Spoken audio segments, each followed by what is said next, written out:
एक बार फिर से आप सभी का स्वागत है। हम अध्ययन कर रहे हैं व्यवस्था विवरण का और अब समय है कि हम उसके 32वें अध्याय 6ठे वचन से आगे का अध्ययन करें। यहां हम जानते हैं कि 32वें अध्याय पहले वचन से लेकर 44वें वचन तक मूसा का गीत लिखा गया है और पहले वचन से लेकर 5वें वचन तक का अध्ययन हमने पिछली रिकॉर्डिंग में किया था। यहां पर हम देखते हैं कि जैसा ये इस गीत में लिखा है कि परमेश्वर तो सच्चा है, उसमें कोई कुटिलता नहीं है, वो धर्मी है, वो सीधा है, लेकिन उस पीढ़ी के ही लोग गलत हैं, वो ही टेढ़े हैं, वो ही तिरछे हैं, वो ही बिगड़ गए हैं। उन्होंने ही अपना वो मुकाम खो दिया है जो उनके परमेश्वर की संतान कहलाने का था। अब वो उसके लिए कलंक बन गए हैं। आगे लिखा है 6ठे वचन में, हे मूढ़ और निर्बुद्धि लोगों, क्या तुम यहोवा को यही बदला देते हो? क्या तुम यहोवा को यही बदला देते हो? क्या वह तेरा पिता नहीं जिसने तुझको मोल लिया, उसने तुझको बनाया और स्थिर भी किया है?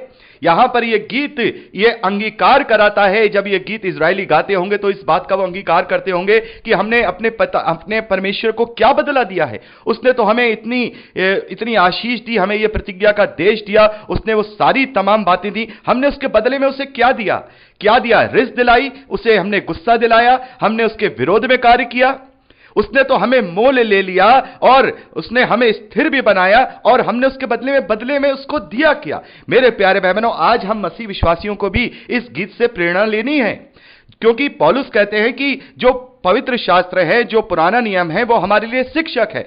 जिस प्रकार से ये गीत जब इजरायली गाते होंगे और हम यहां वचनों के रूप में इन्हें पढ़ रहे हैं, तो अपने आप से भी हम सवाल करें, हम अपने आप से सवाल करें, हे निर्बुद्धि, अगर हम टेढ़े हैं, अगर हम तिरछे हैं, सवाल करें कि जो परमेश्वर ने हमारे लिए किया उसका हमने परमेश्वर को क्या बदला दिया? यहां पर तो परमेश्वर ने इन्हें फिजिकल रूप से दिया है, तो ये बात इस गीत में लिखी हुई है। यहां तो स्वयं परमेश्वर ने अपने प्रेम को इस रीति से प्रकट किया कि उसने अपने इकलौते पुत्र को दे दिया, उसने हमें अनंत जीवन का वादा दिया, प्रतिज्ञा दी। हमने उसको बदले में क्या दिया? हमने उसको बदले में क्या दिया? वो हमसे कुछ नहीं मांग रहा, वो हमसे कुछ नहीं मांग रहा। परमेश्वर की कोई डिमांड नहीं है। अभी हमने इसी व्यवस्था विवरण में पढ़ा कि परमेश्वर की हमसे कोई डिमांड ऐसी नहीं है कि हम ये सारी चीजें करें। वो तो बस इतना चाहता है कि उसकी आज्ञाओं पे चलकर उसकी इच्छा ये पूरी हो जाए कि हम अनंत जीवन में चले जाएं। तो वो इच्छा भी हमारी ही भलाई के लिए है। तो वो हमसे तो केवल यही चाहता है कि तुम मेरी सहभागिता में आ जाओ, मेरे गुणों को डेवलप कर लो। वो तो हमसे कुछ नहीं चाहता। और हम क्या करते हैं? उसके उतने बड़े उस अनुग्रह को, जो उसके प्रेम को, जो उसने अपने पुत्र को देकर हम पर प्रकट किया, उसको भी कहीं ना कहीं हम उसकी आज्ञाओं पे ना चल करके व्यर्थ ठहराते हैं। तो हमें इस बात से अपने आप को जांचना होगा कि हम उसको बदले में क्या दे रहे हैं। बदले में हमें क्या देना है? अपने आप को जीवित, पवित्र और परमेश्वर को भावता बलिदान करके चढ़ाना है।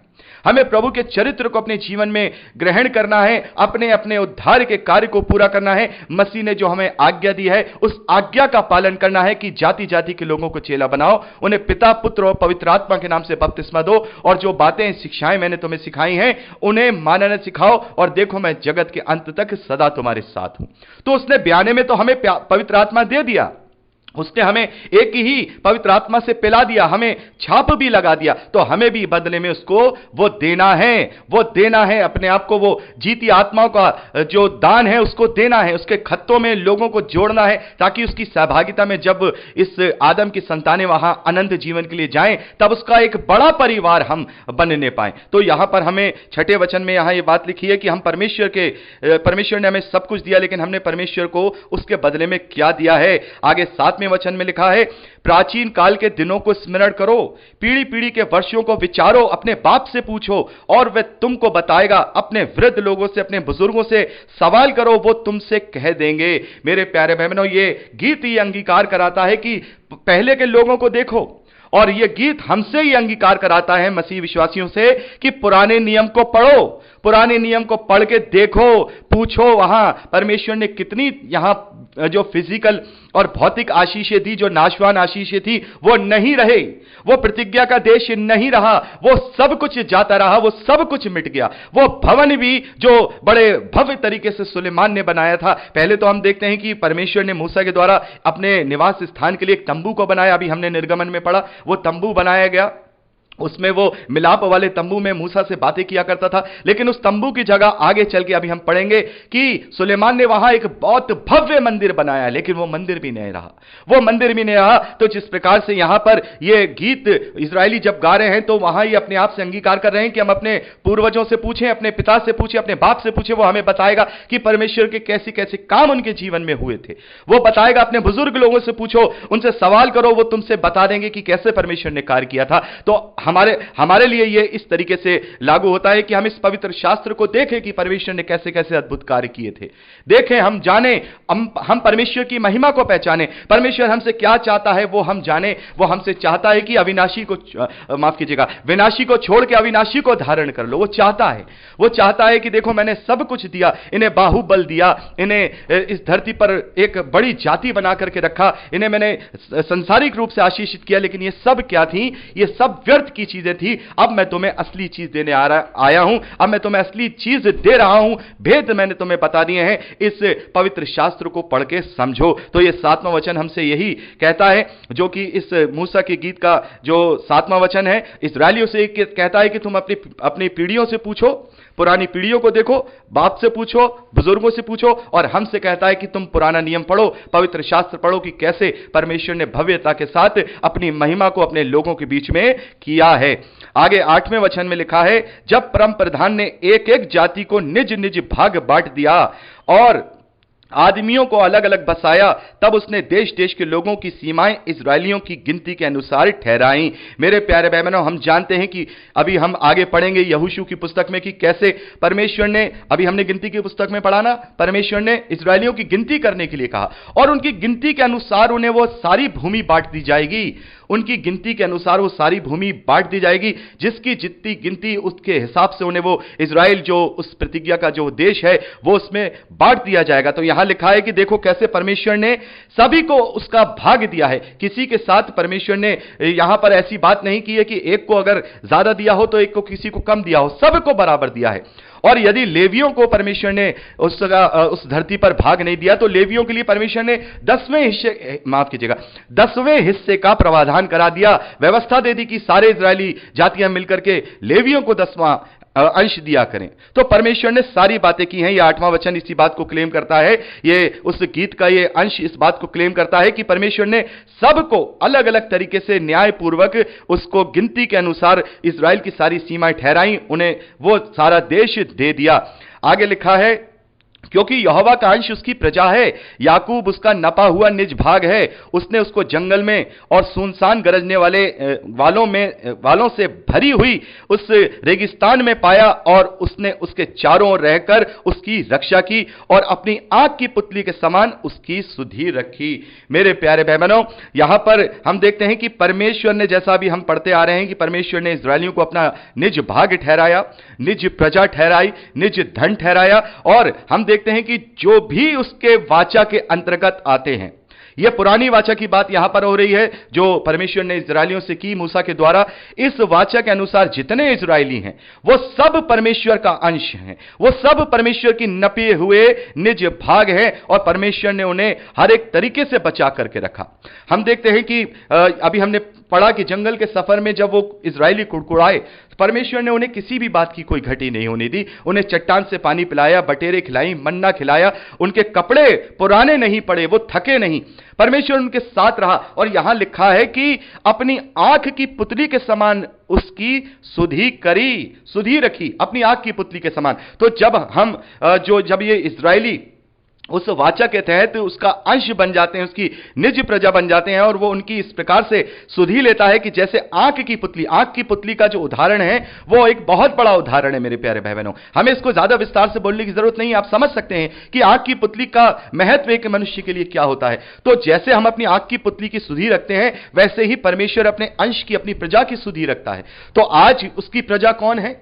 आज उसका अंश कौन है? आज उसका अंश मैं और आप हैं, क्योंकि प्रभु यीशु मसीह में होकर हम परमेश्वर की संतान होने का अधिकार प्राप्त करते हैं। प्रभु यीशु मसीह में होकर हम इब्राहिम के वंश की प्रतिज्ञा के वारिस बनते हैं, उस विरासत के हम वारिस बनते हैं जो परमेश्वर ने अनंत काल के लिए हमारे लिए ठहराई है। तो तो सोचिए, अगर यहां पर केवल बैलों और बकरों के लहू के द्वारा जो वाचा बांधी गई है उसकी परमेश्वर ने ऐसी सुधि ली कि आंख की पुतली के समान उसकी सुधि ली, तो सोचिए, कंपैरिजन करिए कि उसके इकलौते पुत्र के लहू के द्वारा जो वाचा बांधी गई है, तो फिर वो अपने लोगों को किस तरीके से उनकी सुधि लेता है, किस तरीके से उनकी सुधि लेता है। तो ये सारी बातें यहां अंगीकार के तौर पे यहां पर हम पढ़ रहे हैं, गीतों के तौर पे, ताकि इजरायली उन्हें पढ़ें और हम जब इन्हें वचनों के रूप में पढ़ें तो इनसे भी शिक्षा लेकर अपने जीवन में परमेश्वर के ग्रहण योग्य बने। आगे 11वें वचन में लिखा है, जैसे उकाब अपने घोंसले को हिला हिलाकर अपने बच्चों के ऊपर ऊपर मंडलाता है, वैसे ही उसने अपने पंख फैलाकर उसको यानी इजराइल को अपने पैरों पर, माफ कीजिएगा, परों पर उठा लिया। उकाब की तरह, जैसे उकाब अपने बच्चों की रक्षा करता है, अपने पंख फैला लेता है, अपने पंखों तले उन्हें छिपा लेता है, शरण देता है, वैसे ही परमेश्वर ने हमें छोड़ा नहीं। और अभी हम यशायाह भविष्यवक्ता में पढ़ेंगे, यशायाह भविष्यवक्ता की पुस्तक में पढ़ेंगे कि परमेश्वर कहता है कि जो दूध पिलाने वाली माता है वो तो भुला सकती है, लेकिन तेरा परमेश्वर ना तुझे कभी भुलाएगा, ना त्यागेगा, ना ही तुझे कभी छोड़ेगा। तो मेरे प्यारे भाई बहनों, यहां पर इस प्रकार से इस गीत में लिखा है कि परमेश्वर अपने निज भाग से किस प्रकार से प्रेम रखता है और कैसे उनकी रक्षा करता है। आंख की पुतली के समान उनकी सुधि रखता है, उकाव के समान उन्हें फैलाकर उनकी रक्षा करता है। आगे 12वें वचन में लिखा है, यहोवा अकेला ही उसकी अगुवाई करता रहा, उसके संग कोई पराया देवता ना था। मेरे प्यारे भाई बहनों, इस बात को, इस वचन को ध्यान से सुनिए। यहां पर लिखा है कि उसके साथ कोई और पराया देवता नहीं था। उसने ये नहीं कहा कि मैंने किसी और को भी ले रखा है, जैसे हम और दूसरे विश्वासों में देखते हैं ना कि अलग अलग देवता होते हैं कि भाई ये इसका देवता है, ये उसका देवता है, ये बारिश का देवता है, उसका देवता है। लेकिन परमेश्वर को सब पे अख्तियार है। उसके अंडर में जो स्वर्गदूत काम करते हैं वो भी परमेश्वर के समकक्ष नहीं हो सकते, क्योंकि वो भी उसके बनाई हुई सृष्टि हैं। जैसे हम प्रकाशित वाक्य में पढ़ते हैं, वो 4 जो प्राणी थे वो परमेश्वर के अधिकार प्राप्त अद्भुत करूप थे, लेकिन वो भी परमेश्वर के तुल्य नहीं हो सकते, कोई उसके तुल्य नहीं हो सकता। वो सब उसकी क्रीचर है। परमेश्वर एक है, उसके सिवा कोई और नहीं है। परमेश्वर अद्वितीय है, परमेश्वर 2 नहीं हो सकता, क्योंकि यदि परमेश्वर 2 हो जाएंगे तो फिर उन दोनों के अंदर जो बुद्धि होगी वो आपस में टकराव करेगी। तो ये अपने आप में एक बहुत बड़ा लॉजिक है कि परमेश्वर हमेशा एक ही है और एक ही था और एक ही रहेगा, उसके सिवा कोई नहीं है। और हम भी जिस त्रिएक परमेश्वर को मानते हैं तो 3 अलग अलग परमेश्वरों को नहीं, वरन त्रिएक परमेश्वर को मानते हैं, यानी पुत्र और पिता, पुत्र और पवित्र आत्मा, ये तीनों एक ही हैं, ये अलग अलग नहीं है। जो लोग इन्हें अलग ठहराने की थ्योरीज लाते हैं उन्हें एक बार अपने आप को जांचना होगा कि आखिर त्रिएकता की थ्योरी होती क्या है। लेकिन हम परमेश्वर का धन्यवाद करते हैं कि हम त्रिएकता की थ्योरी को अच्छी तरह से समझ चुके हैं, और मैं आशा भी करता हूं कि जब हम उस अनंत जीवन में जाएंगे तो और भी उस आत्मिक बुद्धि से हम समझने पाएंगे। तो यहां पर हमने 12वें वचन में पढ़ा इस प्रकार से। 13वें वचन में लिखा है, उसने उसको पृथ्वी के ऊंचे स्थानों पर सवार कराया और उसको खेतों की उपज खिलाई। उसने उसे चट्टान से मधु और चकमक की चट्टान से तेल चुसाया। यहां पर यह जो बात हो रही है ये उस प्रतिज्ञा के देश में जब भागी इजराइल होंगे, ये उसके विषय में बात हो रही है कि परमेश्वर ने उसे कितनी भौतिक आशीषें दी, कितनी भौतिक आशीषें दी कि ऊंचे ऊंचे स्थानों पर उसने सवार कराया, खेतों की उपज खिलाई, चट्टान से मधु पिलाया, चकमक की चट्टान से तेल चुसाया, गायों का दही, भेड़ बकरियों का दूध, मेमने की चर्बी, बकरे और बशान की जाति की मेढ़े और गेहूं के उत्तम से उत्तम आटा भी और दाख रस का मधु भी तू पिया करता था।